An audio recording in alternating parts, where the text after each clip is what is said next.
کہ جو ایک مومن مسلمان ہوتا ہے، مسلمان جو ہوتا ہے اس کے ایمان کے اندر اضافہ ہوتا رہا، جیسے ہی وہ کسی اچھی مجلس میں جاتا ہے، کسی نیک مجلس میں جاتا ہے جہاں واعظ و نصیحت ہوتی ہے، جہاں قرآن مجید کی تعلیم ہوتی ہے، رسول اللہ صلی اللہ علیہ وسلم کی احادیث پڑھ کر سنائی جاتی ہیں، تو جب انسان ایسی مجلس میں جاتا ہے تو اس کے ایمان کے اندر اضافہ ہوتا ہے، اور جیسے ہی ایسے ماحول سے وہ دور ہٹتا چلا جاتا ہے تو ایمان کے اندر نقص اور ایمان کے اندر کمی آنا شروع ہو جاتی ہے۔ تو انسان جو ہے جتنا اللہ کے دین کے ساتھ اٹیچ رہے گا اور دین کے ساتھ محبت کرتا رہے گا، اتنا ہی اس کے ایمان کے اندر اضافہ ہوتا رہے گا۔ اور امام بخاری رحمۃ اللہ علیہ نے بھی کتاب الایمان کے اندر قرآن مجید کی 8 آیات جو ہیں وہ نکالی ہیں، اور رسول کریم صلی اللہ علیہ وسلم کی بے شمار احادیث بیان کی ہیں کہ جن کے اندر ایمان کے اندر نیک کام کرنے سے ایمان کے اندر اضافہ ہونے کے دلائل ہیں، اور جس طرح کہ انما المؤمنون الذین اذا ذکر اللہ وجلت قلوبہم واذا تلیت علیہم آیاتہ زادتہم ایمانا وعلی ربہم یتوکلون۔ تو قرآن مجید کی آیات کو سننا، اس کے اندر بھی انسان کے اوپر ایک کیفیت طاری ہوتی ہے، اللہ اور اس کے رسول کے ساتھ ایک محبت طاری ہوتی ہے، اور جو قیامت کی ہولناکیاں ہیں اس کو سن کر، احوال و آخرہ سن کر انسان کے اندر ایک اللہ کے ساتھ محبت کے ساتھ ساتھ پھر ایک جو انجام ہے انسان کا اس کے بارے میں بھی آگاہی ہوتی ہے۔ تو اس لیے نوجوانوں کو چاہیے خصوصی طور پر کہ وہ اپنی تربیت کے لیے ایسی مجالس کا اہتمام کرتے رہیں کہ جن مجالس کے اندر قرآن کریم اور رسول اللہ صلی اللہ علیہ وسلم کی احادیث کو پڑھنے کا اہتمام کیا گیا ہو، تو اس کے ساتھ ایمان کے اندر اضافہ رہتا ہے۔ تو اسی طرح مسلمانوں کی خصوصی طور پر اس میں تربیت کی گئی ہے، اور نوجوان صحابہ کرام رضوان اللہ علیہم اجمعین کو اصحاب کہف کی طرح توحید کی آزمائش میں کامیابی حاصل کرنے اور قریش مکہ کے جو ظالم سرداروں کے دباؤ میں نہ آنے کی تعلیم دی گئی ہے، اور یہ بات سمجھائی گئی ہے کہ جو آپ نے پیارے پیغمبر جناب محمد رسول اللہ صلی اللہ علیہ وسلم کے ساتھ تعلق قائم کیا ہے، اس تعلق کی وجہ سے اللہ سبحانہ و تعالیٰ تمہیں عزت سے نوازیں گے۔ دیکھیں حضرت بلال رضی اللہ تعالیٰ عنہ کی مثال آپ کے سامنے ہے کہ آپ صلی اللہ علیہ وسلم نے اس حبشی غلام کو مؤذن مقرر کیا ہے، اور مؤذن کے بارے میں آپ صلی اللہ علیہ وسلم نے کیا فرمایا، ان المؤذنون اطول الناس اعناقا یوم القیامہ، قیامت کے دن وہ ان کی گردنوں کو اللہ تعالیٰ لمبا کر دے گا، اور دور سے ان کی پہچان ہو جائے گی کہ یہ مؤذنین ہیں جو اذان دیتے رہے ہیں، اور ان کی یہ خاص شناخت ہوگی۔ رسول اللہ صلی اللہ علیہ وسلم نے ان کو ایک اہم عہدے کے اوپر فائز کیا تھا کہ وہ اذان دیا کرتے تھے، مسلمانوں کو فلاح اور کامیابی کی طرف بلایا کرتے تھے، اور مؤذن رسول کے طور پر ان کی پہچان ہے۔ اسی طرح دیکھیں معاذ ابن جبل رضی اللہ تعالیٰ عنہ ایک معذور صحابی تھے، تو آپ فرمایا کرتے تھے اگر کسی نے قرآن سیکھنا ہے تو معاذ ابن جبل سے سیکھو، اگر کسی نے احکام کے مسائل سیکھنے ہیں تو معاذ ابن جبل سے سیکھو۔ تو ایک معذور آدمی رسول اللہ صلی اللہ علیہ وآلہ وسلم کی مجلس میں آ کر کتنا قیمتی بنا ہے۔ عبداللہ ابن مکتوم رضی اللہ تعالیٰ عنہ نابینا صحابی تھے، اور یہ کتب احادیث میں موجود ہے کہ جب رسول کریم صلی اللہ علیہ وآلہ وسلم کسی غزوہ میں مدینہ منورہ سے باہر تشریف لے جاتے تو عبداللہ ابن مکتوم رضی اللہ تعالیٰ عنہ مسجد نبوی میں امامت کروایا کرتے تھے، اور 13 مرتبہ ان کے امامت کروانے کا باقاعدہ طور پر ثبوت ملتا ہے۔ تو ایسے صحابہ کرام جو معذور تھے اور رسول اللہ صلی اللہ علیہ وسلم کی مجلس میں آئے، آپ صلی اللہ علیہ وسلم کا ساتھ قبول کیا، آپ صلی اللہ علیہ وسلم کی صحبت قبول کی، تو اللہ ذوالجلال والاکرام کی ذات نے انہیں بہت بڑے مقام اور مرتبوں کے ساتھ نواز دیا۔ تو یہاں یہ تسلی دی جا رہی ہے کہ اگر تم رسول اللہ صلی اللہ علیہ وآلہ وسلم کے دامن کو تھامے رکھو گے تو پھر اللہ ذوالجلال والاکرام کی ذات تمہیں اقوام کے اوپر غالب کر دیں گے۔ دیکھیں وہ بہت کمزور صحابی تھے، عبداللہ ابن مسعود رضی اللہ تعالیٰ عنہ جو غلام تھے، اور انہوں نے جب جنگ بدر ہوئی تو معاذ اور معوذ جو چھوٹے 2 بچے تھے ان کے ایمانی کیفیت دیکھیے کہ انہوں نے کفر کے سردار کو زمین بوس کیا، تو عبداللہ ابن مسعود رضی اللہ تعالیٰ عنہ نے ابو جہل کی چھاتی پر بیٹھ کر اس کا جو کلا کامہ کیا، اس کا سر کاٹا، اور عبداللہ بن مسعود جو ہے وہ مکہ مکرمہ کا ایک عام آدمی تھا، اور اس وقت بھی ابو جہل نے جو ہے وہ غرور اور تکبر کیا، اور اس نے کہا او بکریوں کے چرواہے، تجھے کس طرح یہ ہمت ہوئی ہے کہ تو میری چھاتی کے اوپر آج آ بیٹھا ہے۔ تو دیکھیں یہ عبداللہ ابن مسعود کو جو اللہ تعالیٰ نے ہمت اور طاقت دی کہ ایک کفر کا لیڈر اور سردار، بہت بڑا وڈیرا، آج زمین بوس ہو چکا ہے، اور عبداللہ ابن مسعود رضی اللہ تعالیٰ عنہ اس کی چھاتی پر بیٹھے ہیں۔ یہ اسلام کی برکت تھی، یہ رسول کریم صلی اللہ علیہ وآلہ وسلم کی تعلیمات کی برکت تھی، یہ اس ایمان کی برکت تھی جو انہوں نے مکہ مکرمہ کے اندر مظالم کو برداشت کیا تھا۔ تو دیکھیے اصحاب کہف کا خود ہی انہوں نے سوال کیا تھا اہل مکہ نے یہود کے کہنے پر، اور رسول اللہ صلی اللہ علیہ وآلہ وسلم پر اللہ ذوالجلال والاکرام نے بذریعہ وحی وہ ساری معلومات، وہ سارا واقعہ جو ہے وہ بطور رہنمائی اور ہدایت نازل فرما دیا، جس کے اندر مسلمانوں کے لیے بڑا میسج اور پیغام تھا، اور وہ لوگ جو مسلمانوں کو ستا رہے تھے، ظلم کر رہے تھے، ان کے لیے یہ میسج اور پیغام تھا کہ اگر تم نے رسول اللہ صلی اللہ علیہ وآلہ وسلم کی دعوت قبول نہ کی تو انہی لوگوں کے ہاتھوں تمہاری موت واقع ہوگی۔ تو اللہ سبحانہ و تعالیٰ نے یہاں پر جو ذکر کیا ہے، المال والبنون زینت الحیات الدنیا والباقیات الصالحات، اور وہ جو کفار مکہ تھے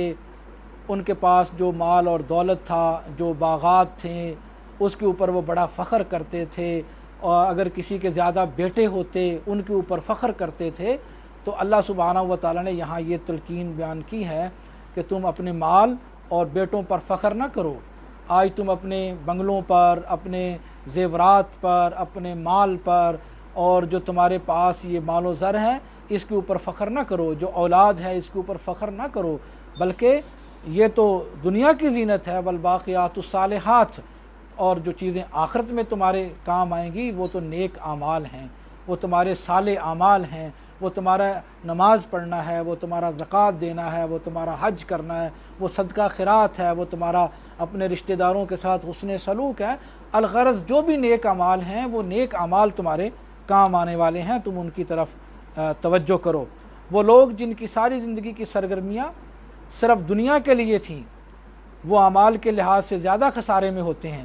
اور غلط فہمی میں رہتے ہیں کہ ہم بہت اچھا کام کر رہے ہیں، یقیناً وہ اچھا کام نہیں کر رہے بلکہ وہ خسارے کا سودا کر رہے ہیں۔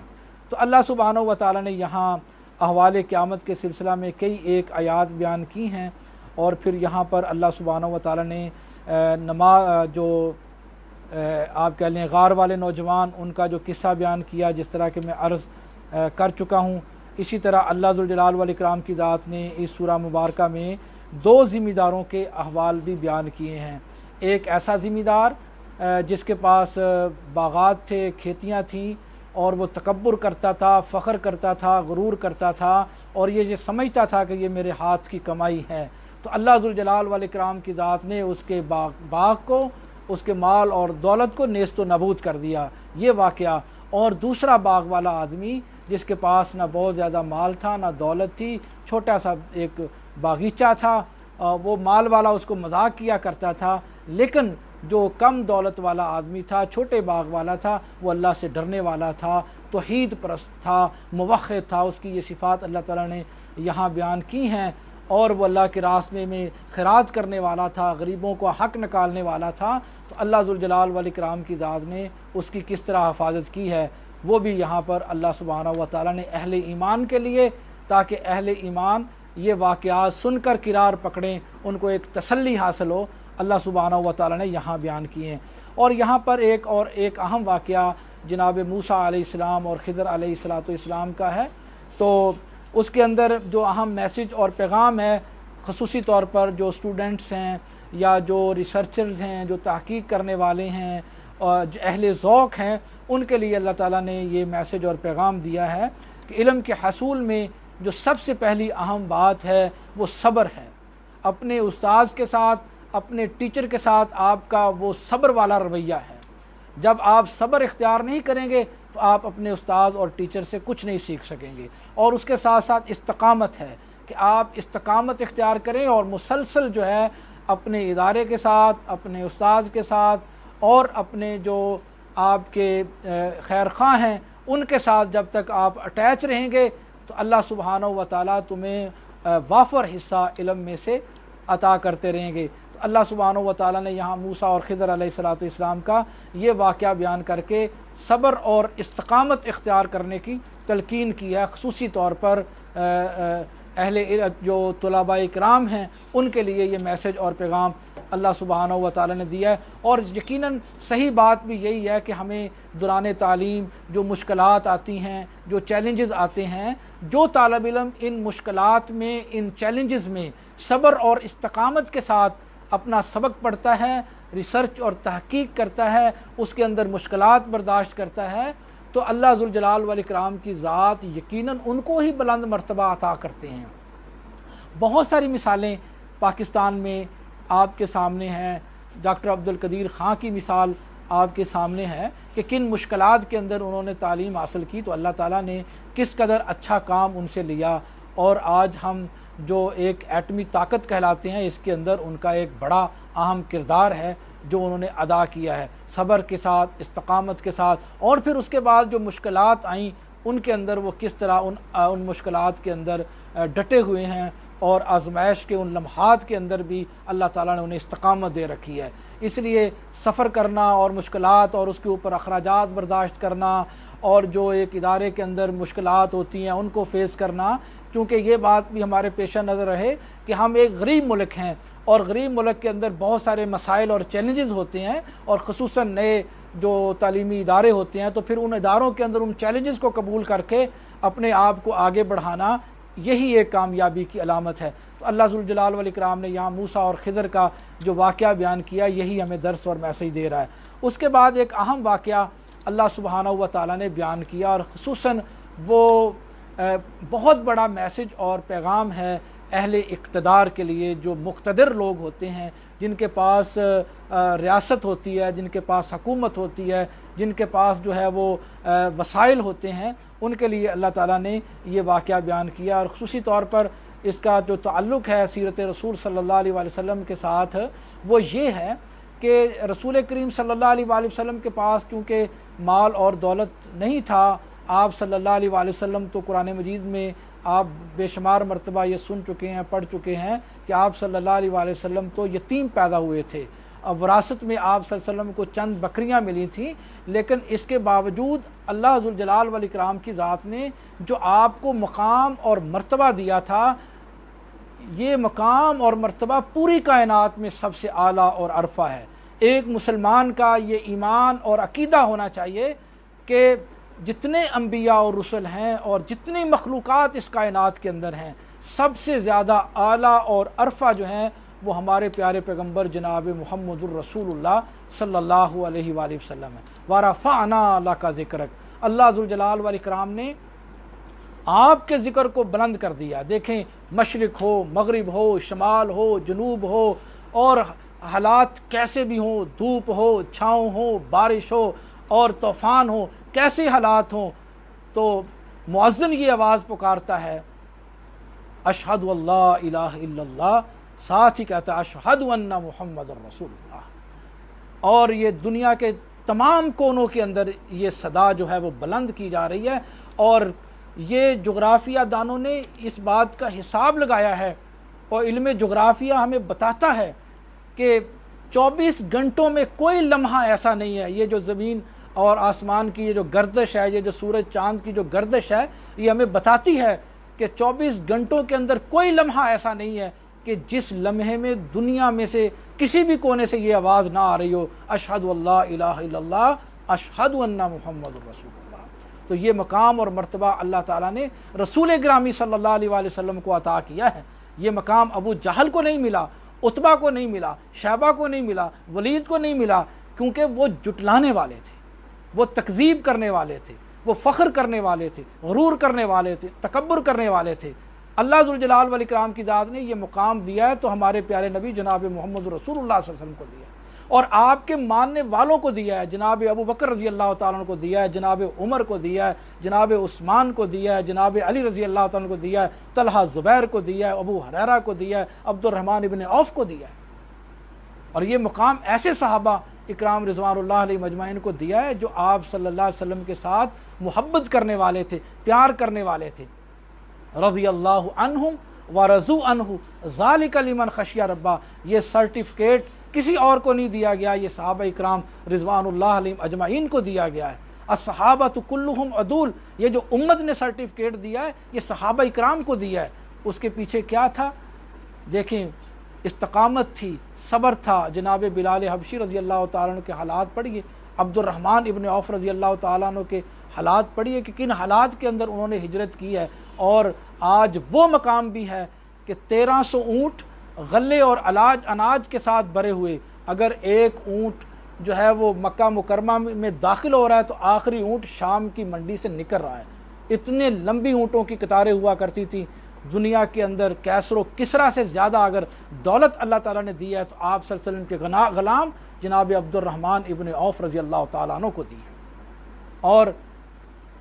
1300 اونٹ غلے اور اناج سے لدے ہوئے